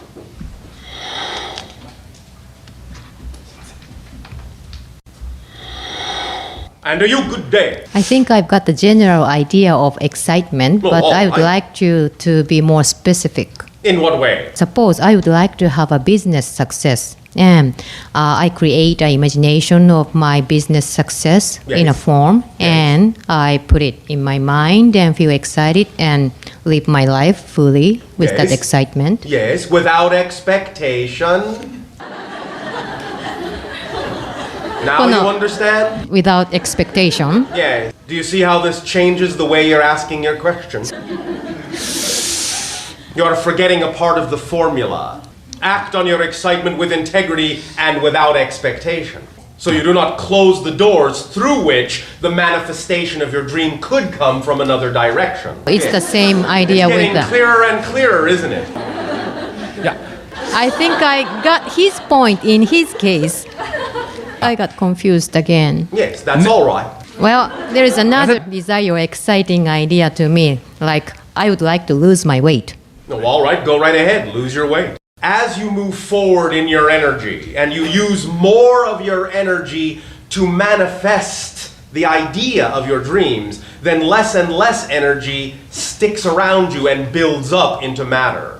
As you clear yourself of negative beliefs, then those negative beliefs no longer turn into the idea of spending time doing things that will add weight to your body, because you will need to, in a sense, act at a higher frequency and you will drop the weight and not do the things that add the weight. The more you are truly aligned with your frequency of excitement, the more you will, shall we say, instinctively just do those things or eat those things or behave in a way that will be most aligned with your energy, and those things will not have a tendency to add weight to you.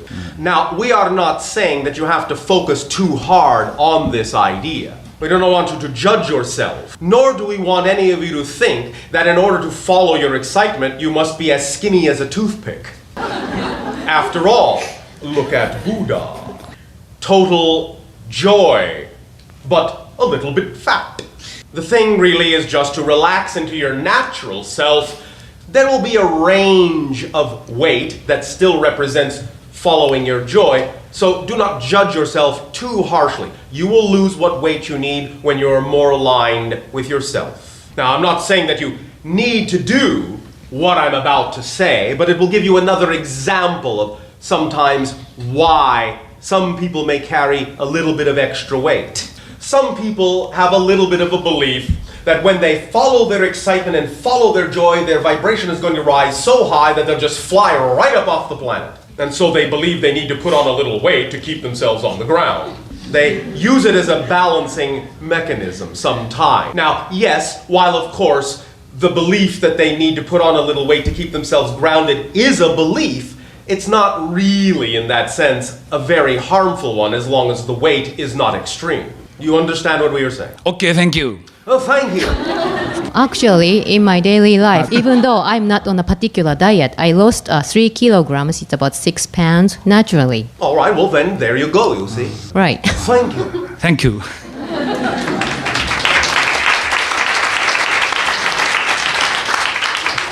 Oh, look, he has completely disappeared now. Next questioner.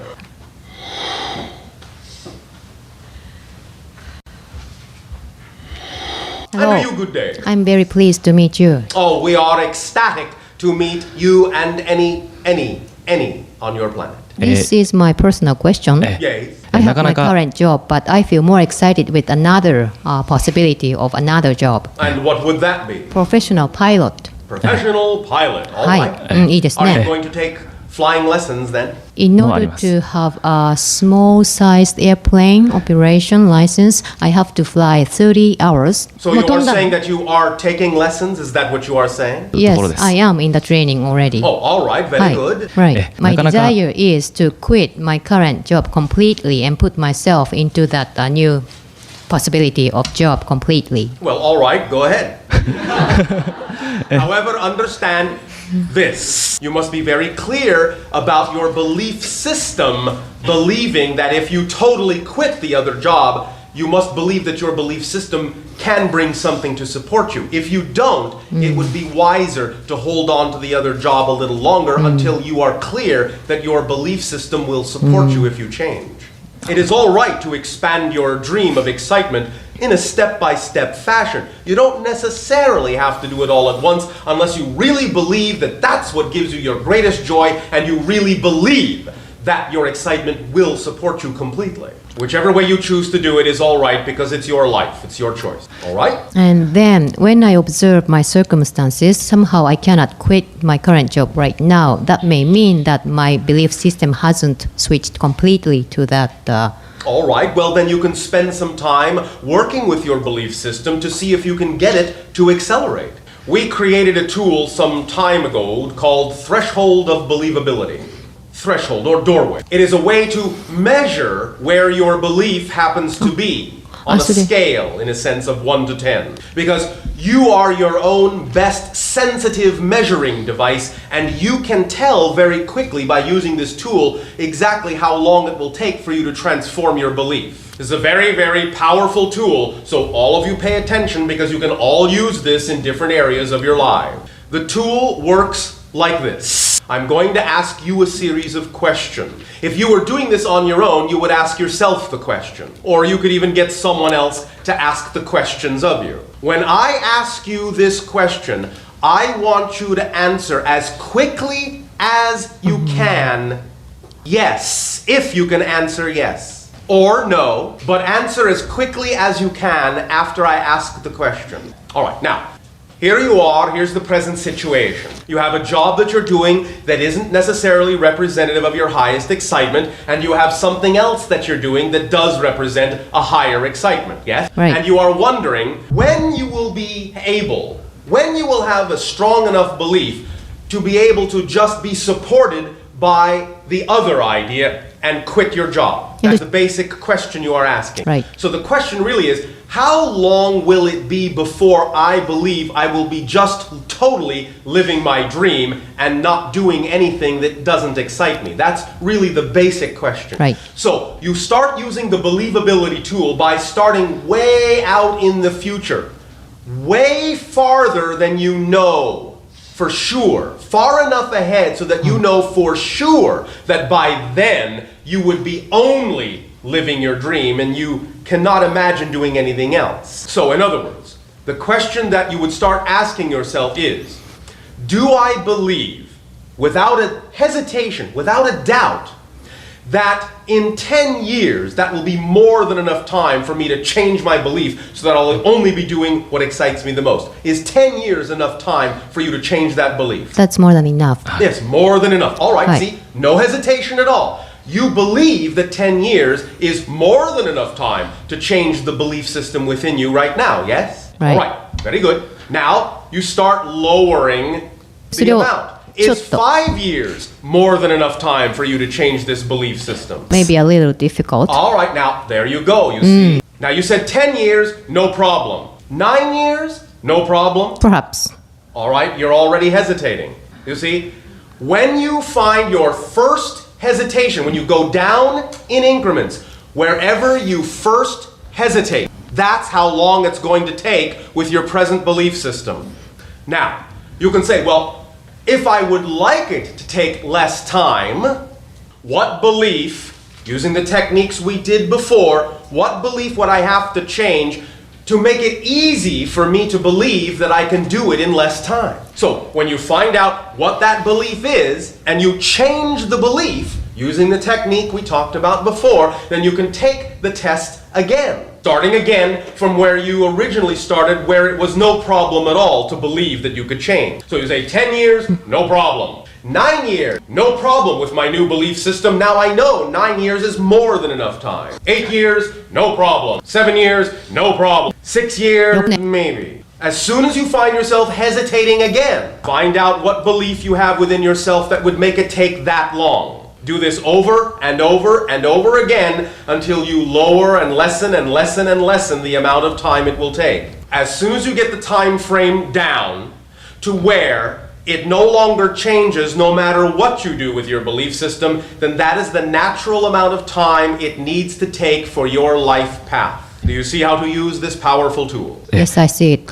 When I'm using that tool and trying to change my belief, is it Not okay? trying to Hi, change your changing belief. my belief. Changing your belief. Changing my belief. Yes. May I use my preference phrase to replace that old Yes, belief? it is the technique we talked about before. Hi, You so create ですね。 a new definition to replace the old definition, one that you believe is more in harmony with your excitement and your true self. And if you understand and really believe what we said before, how the new belief will replace the old belief, then it will be in place and it will make a difference. If any of you have difficulty believing that the new belief you've created will replace the old belief, then there again is yet another belief you need to look at. And as soon as you find out what belief you have that makes it seem difficult to replace old beliefs with new, then you will change that and you will be able to start doing this whole set of tools. And please, please, please remember,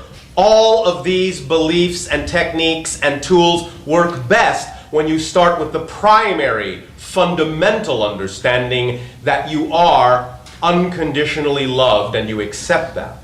So, do this and fly high in your aeroplane. Maybe one day while you're flying along, maybe you will be joined by a UFO. Thank you. Thank you very much.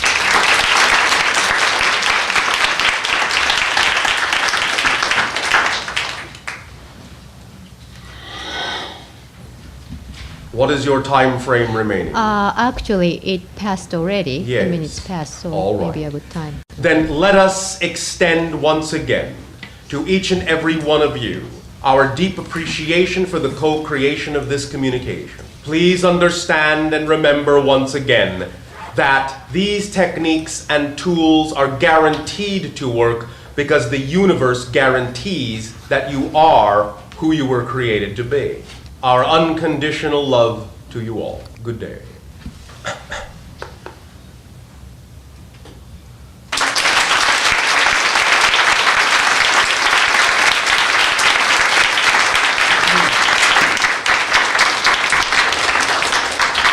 Thank you all very, very much for being here today. And please give thanks to everyone who put on the seminar for doing such a wonderful job.